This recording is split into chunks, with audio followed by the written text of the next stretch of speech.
एक समय की बात है। एक गांव में गौतम बुद्ध का बहुत बड़ा आश्रम था। वहाँ एक प्रसिद्ध बौद्ध गुरु रहते थे। वहाँ पर उनका एक शिष्य था जो बहुत बोलने वाला था। हर समय इधर उधर की बातें करता था। जब वह दान लेने के लिए जाता था तो हर घर से एक नई कहानी लेकर आता था और आश्रम के दूसरे शिष्यों को सुनाता था। वो हर समय एक शिष्य की दूसरे शिष्य से बुराई और चुगली करता रहता था और दूसरों के सामने अच्छा बनने का प्रयास करता रहा। खुद के मुंह से ही खुद की तारीफ करता रहता था और हमेशा ही खुद को गुरु के सामने सबसे बुद्धिमान और उत्तम साबित करने का प्रयास करता रहता था। वह खुद को सभी शिष्यों से अलग और श्रेष्ठ मानता था। उसका कहना था कि मैं एक अमीर घर का बालक हूँ। अगर मैं चाहता तो एक आरामदायक और सुविधाओं से भरा जीवन जी सकता था, लेकिन मैं सब कुछ छोड़कर यहाँ आया क्योंकि मुझे सत्य की खोज करनी है। खुद को जानना है, जीवों को जानना है, जीवन को जानना है। इसलिए मेरा त्याग तुम सबसे बड़ा है।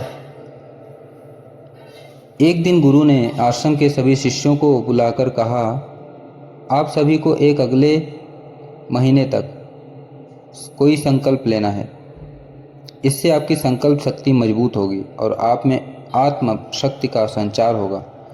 आप सभी अपने समर्थ के अनुसार कोई भी संकल्प ले सकते हैं और यदि एक महीने से पूर्व किसी का भी संकल्प टूट जाएगा तो वह अपनी दिनचर्या में वापस आ जाएगा। सभी शिष्यों ने अपनी शक्ति के अनुसार छोटे बड़े संकल्प लिए और गुरु को अपने अपने संकल्प के बारे में बोलकर वहाँ से चले गए। लेकिन वह शिष्य जो खुद को सबसे अलग और बड़ा दिखाना चाहता था, वह सीधे गुरु की कुटिया में पहुँच गया और बोला, मैं कोई छोटा मोटा संकल्प नहीं लेना चाहता, बल्कि खुद की ही जैसे एक बड़ा और महान संकल्प लेना चाहता हूँ। कृपया आप ही बताएं मुझे क्या संकल्प लेना चाहिए। उसकी यह बात सुनकर गुरु मुस्कुराए और बोले, क्या तुम मेरे द्वारा दिए गए संकल्प को पूरा कर पाओगे? क्या तुम्हारे लिए उसे पूरा करना संभव होगा? शायद नहीं, वह तुम्हारे लिए संभव नहीं है। तुम उसे पूरा नहीं कर पाओगे, इसलिए तुम खुद ही संकल्प ढूंढ लो। शिष्य ने कहा, नहीं गुरुदेव, आप जो भी संकल्प मुझे देंगे मैं उसे पूरा करूंगा। गुरु ने कहा, ठीक है, तो तुम अगले एक महीने तक चुप रहोगे। मुंह से एक शब्द भी निकला, यही तुम्हारा संकल्प रहेगा। शिष्य ने गुरु से कहा, यह भी कोई संकल्प है? यह तो बहुत ही आसान है। एक महीने तक चुप ही तो रहना है। आप कोई बड़ा संकल्प दीजिए जो मेरी योग्यता के लायक हो, जिसे पूरा करने में मुझे समस्या हो। गुरु ने कहा, पहले तुम यही संकल्प पूरा करके दिखाओ। शिष्य ने गुरु की बात मान ली और वह इस समय चुप हो गया और पलटकर कुटिया से बाहर चला गया। पहले उसे चुप रहना बहुत आसान लग रहा था। उसने एक दिन तो जैसे तैसे चुप रहकर काट लिया। दूसरे दिन से उसके मन में ना बोलने का बोझ बढ़ने लगा। तीसरे दिन उसे भारीपन महसूस होने लगा और चौथे दिन उसके अंदर एक अजीब सी बेचैनी होने लगी, क्योंकि आसपास आश्रम के सभी शिष्य एक दूसरे से बातें कर रहे थे। यह देख वह पूरा दिन उदास रहा। इसी तरीके से कुछ दिन और बीते। वह शिष्य बीमार पड़ गया। उसका सर फटा जा रहा था। उसका खाने पीने तक का मन नहीं लग रहा था। वह सिर्फ बोलना चाहता था। वह गुरु के पास गया और उसके सामने बैठकर लिखकर उन्हें बताया, गुरुदेव, मैं बोलना चाहता हूँ, मुझे सांस नहीं आ रही, मेरा दम घुटा जा रहा है, मैं अंदर ही अंदर पागल होता जा रहा हूँ, मैं क्या करूँ? संकल्प तोड़ दूँ क्या? यह गुरु पढ़कर मुस्कुराए और बोले, संकल्प तोड़ने के लिए ही तो होते हैं, लेकिन जो अपने संकल्प को पूरा कर लेता है वही अपनी आंतरिक शक्ति को बढ़ाता है, और जो अपनी आंतरिक शक्ति को बढ़ाता है वह समाज की कल्याण करता है। संकल्प का लेना भी तुम्हारे हाथ में था और इसे तोड़ना भी तुम्हारे हाथ में है।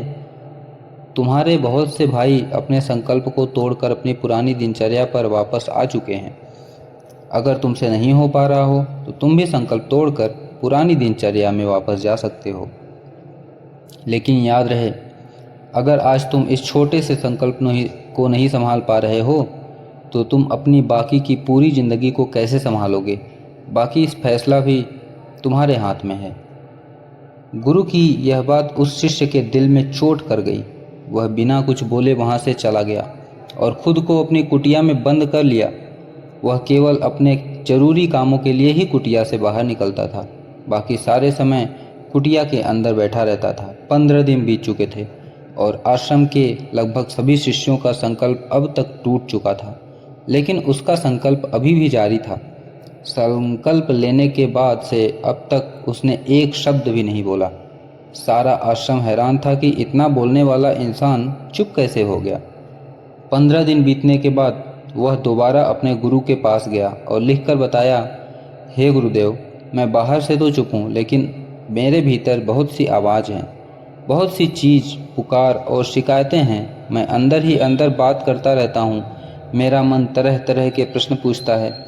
मैं बाहर से जितना मौन हूँ, भीतर से उतने ही शोर शराबा से भरा हुआ हूँ। क्या इस तरह से मेरा संकल्प अभी भी जारी है? गुरु ने कहा, तुम्हारा संकल्प अभी भी जारी है, लेकिन जब तक लोगों की यह आवाज़ तुम्हारे कानों में गूंजते रहेंगे, तुम्हारा मन बोलता रहेगा, क्योंकि इसे तो आदत है बोलने की। तुम भले ही बाहर से चुप रहो, लेकिन तुम अंदर ही अंदर बोलते रहोगे। तुम्हें इन बातों से, इन आवाज़ों से दूर जाना पड़ेगा। शिष्य गुरु को प्रणाम कर वहाँ से चला जाता है और सुबह होते ही अपनी कुटिया छोड़कर जंगल की तरफ जाता है।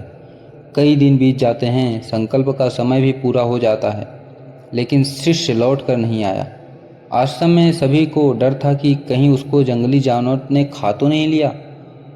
उसने शिष्य की बहुत कोशिश उसने शिष्य को बहुत ढूंढने की कोशिश की गई, लेकिन वहाँ वह कहीं नहीं मिला। सभी गुरु भाइयों ने मान लिया था कि जंगली जानवरों ने उसे अपना शिकार बना लिया है, लेकिन गुरु को ऐसा नहीं लगता था। एक दिन आश्रम का एक अन्य शिष्य गुरु के पास आया और बोला, गुरुदेव, हमारे उस अधिक बोलने वाले भाई के साथ क्या हुआ होगा? क्या जानवर ने उसे मार दिया होगा? गुरु ने कहा, हो सकता है जानवरों ने उसे अपना शिकार बना लिया हो, लेकिन उसके न लौटने की एक दूसरी वजह भी हो सकती है। शायद उसे वह मिल गया जिसके लिए वह गया था। फिर शिष्य ने पूछा, गुरुदेव, क्या ज़्यादा बोलना इतना हानिकारक होता है? गुरु ने कहा, इंसान के जीवन के बहुत सारे दुखों में से एक दुख यह भी है कि वह कभी चुप नहीं रह सकता, हमेशा कुछ ना कुछ बोलता रहता है। सिर्फ हमारे बोलने के कारण हमारे आधे से ज़्यादा दुख पैदा होते हैं।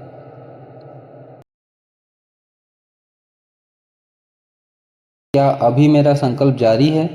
गुरु ने कहा। कुछ देर तक शिष्य की आंखों में बड़े ध्यान से देखा और कहा, हाँ, तुम अभी भी अभियान में हो। तुम्हारे मुंह से एक भी शब्द निकल नहीं रहा और तुम्हारा संकल्प अभी भी जारी है। शिष्य ने कहा, गुरुदेव, जब मैं आश्रम से गया तो मैं मुंह से तो चुप था, लेकिन मेरे अंदर बहुत सी आवाज़ें गूंज रही थी। मन में बहुत से प्रश्न थे और वह बंद नहीं हो रहे थे। तो मैं जंगल में चला गया, इस उम्मीद से कि वहाँ मुझे शांति मिलेगी और मेरे मन की बकबक कम हो जाएगी। लेकिन मैं जितना एकांत में जाता गया, मेरे अंदर की आवाज़ उतनी ही तेज होती गई।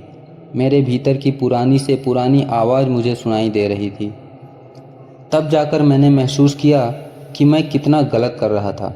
जब मैं अपने परिवार वालों, दोस्तों को और गुरु भाइयों को बुरा भला कहता था, तो उसे उस समय मुझे बुरा लगता था।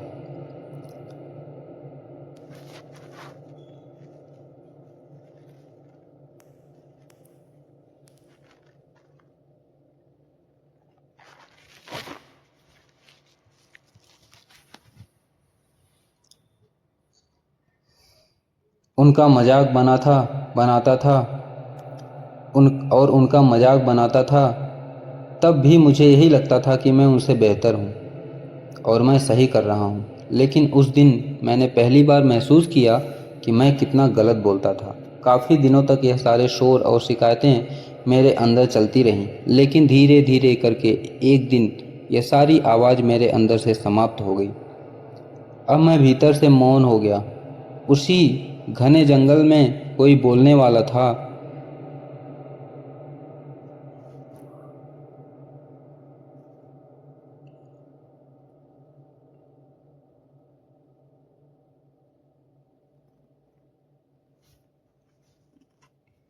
1 2 3। उसी घने जंगल में कोई बोलने वाला था नहीं और भीतर कोई आवाज़ बची नहीं थी, और मैं उसी दिन पहली बार मौन का सही अर्थ समझा। मेरे चारों तरफ बहुत शांति थी। हालांकि अभी भी कुछ आवाज़ आ रही थी जो पहले भी आती थी, लेकिन मैं उन्हें सुन नहीं पाता था। पर अब वह सभी आवाज़ जो मुझे स्पष्ट रूप से सुनाई दे रही थी, वो थी हवा के चलने की आवाज़, चिड़ियों के चहचहाने की आवाज़ और पानी के बहने की आवाज़।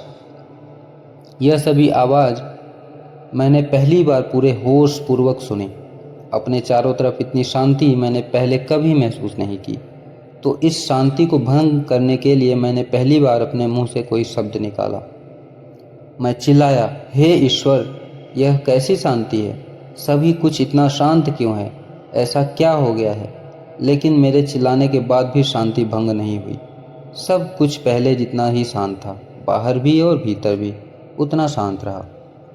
हे गुरुदेव, मैं अपने गुरु भाइयों से बात की, मैं आपसे बात की, मैं बोल रहा हूँ, मैं चल रहा हूँ, मैं सब कुछ देख रहा हूँ, लेकिन मैं अपने भीतर एकदम एकांत और मौन में हूँ।